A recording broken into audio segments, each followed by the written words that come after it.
Perdana bareng Wita di sini hanya di podcastin aja. Setiap membahas tentang corona di grup sekolah misalnya, pasti nggak sedikit kan yang langsung tiba ngerasa sakit tenggorokan, mata panas dan juga rada ingusan. Belum lagi karena dengan ragam informasi yang masuk dan berkembang setiap harinya. Sama kok, tapi setidaknya grup jadi hidup dan info-info bergunanya membuat kita selangkah lebih maju. Beruntunglah memiliki teman-teman yang pintar. Nah, kemarin aku memperoleh informasi dari salah seorang teman yang adalah seorang tenaga kesehatan bahwa coronavirus terbaru COVID-19 ini malah mungkin manusia yang bisa menularkan ke hewan dan diakuinya bukan jenis penyakit zoonosis. Aduh, saya semakin bingung saudara-saudara. So, buat yang punya sanggahan atau fakta mengenai hal ini, feel free to argue ya. Berbagai berita yang cukup simpang siur bikin kita cukup pusing tujuh keliling ya.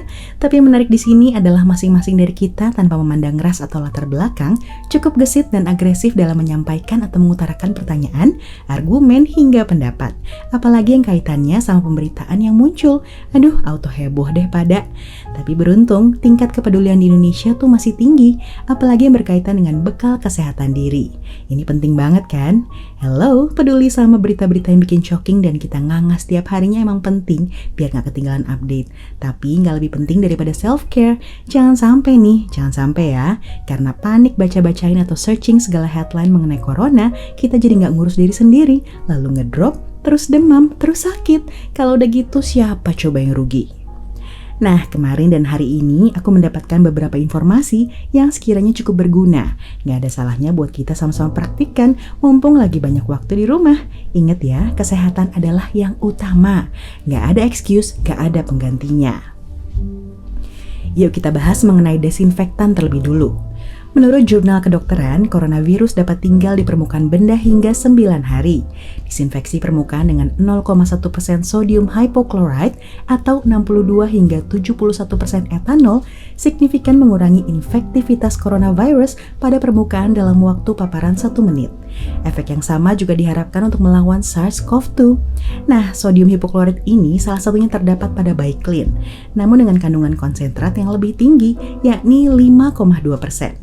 Merek pemutih seperti Biclean atau Sunclean memang sering digunakan sebagai desinfektan untuk membunuh virus dan bakteri, khususnya untuk sterilisasi lab, klinik, rumah sakit, hingga rumah-rumah dokter.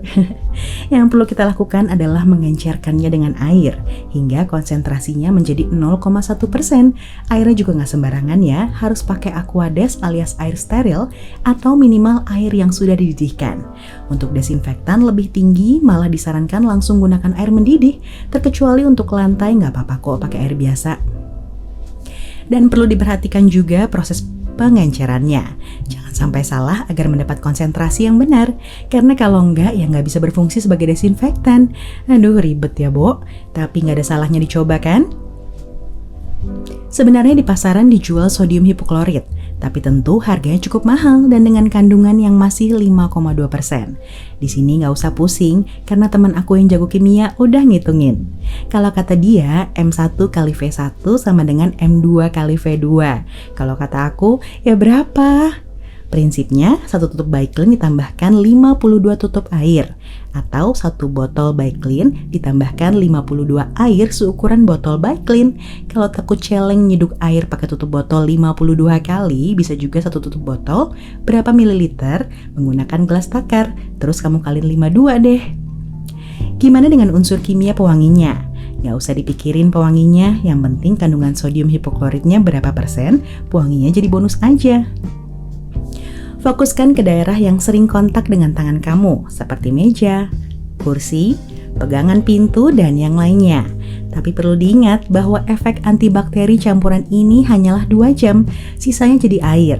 Terkecuali ditutup dengan wadah yang kedap udara dan cahaya. Maka dari itu takaran 1:20 ini sebetulnya harus di-renew atau diperbaharui.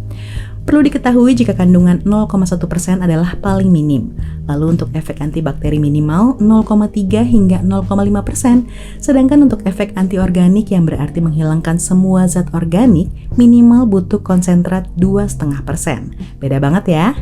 Nah, untuk alternatif selanjutnya ini kamu memerlukan 1 liter air mineral, aqua misalnya, dan 50 ml Biclean untuk perbandingan 1:10 alias 0,5%. Namun hati-hati jika ingin menggunakan alat semprot karena bisa rusak akibat karatan jika disimpan dalam jangka waktu semingguan. Lebih baik campurkan di baskom, lalu lap di daerah yang memang mau didisinfeksi, jangan sampai terkena logam dan cermin. Lebih baik gunakan untuk porselen, keramik, atau material kayu saja. Jangan lupa setelahnya harus kamu keringkan biar nggak jamuran, terkecuali dilap pada permukaan benda yang halus dan gampang kering. Kenapa sih pakai Biclean? Karena Biclean adalah satu-satunya cairan yang bisa punya efek degradasi protein. Contoh nih, kamu masukin satu daging sate ke Biclean, dagingnya bisa hilang loh. Untuk gadget device seperti HP dan laptop, jangan pakai Biclean juga ya. Gunakan alcohol swab aja. Sebagai rekomendasi, kamu bisa buka artikel berita bbc.com berjudul Coronavirus How to Clean Your Smartphone Safety. Untuk pengganti Biclean ada pula merek Rodalon, desinfektan biodegradable yang konon baunya lebih mendingan ketimbang Biclean. Buat yang pengen tahu lebih lengkap mengenai protokol desinfeksi di tempat kerja COVID, bisa japri langsung via email atau Instagram ya, biar aku kirimin. Kalau kamu mau pakai teknik yang lebih instan, kamu bisa spray benda-benda tadi menggunakan alkohol. Namun, karena alkohol sifatnya gampang menguap, pilih yang kandungannya 70% atau bahkan 96% sekalian. Sah banget kok untuk digunakan pada material kaca atau besi. Dan ingat, sehabis meracik semua ini harus sering-sering cuci tangan ya. Selanjutnya soal mencuci tangan. Setelah mencuci tangan lalu memakai hand sanitizer, pasti masih ada yang ragu kan untuk langsung memegang makanan? Nah, sama kok aku juga. Meski ada yang ngeklaim food grade dan ada juga yang belum jelas, langkah yang paling aman sejauh ini adalah setiap memakai hand sanitizer, sebaiknya tetap kucurkan dengan air bersih ya. Oh ya, hand sanitizer alami bisa dibuat juga dari daun sirih serta air mendidih. Untuk proses pembuatannya, silakan kamu cari sendiri di Google. Namun sejauh ini pemakaian sabun aja untuk tangan udah dikatakan cukup dan efektif kok, malah lebih baik ketimbang hand sanitizer.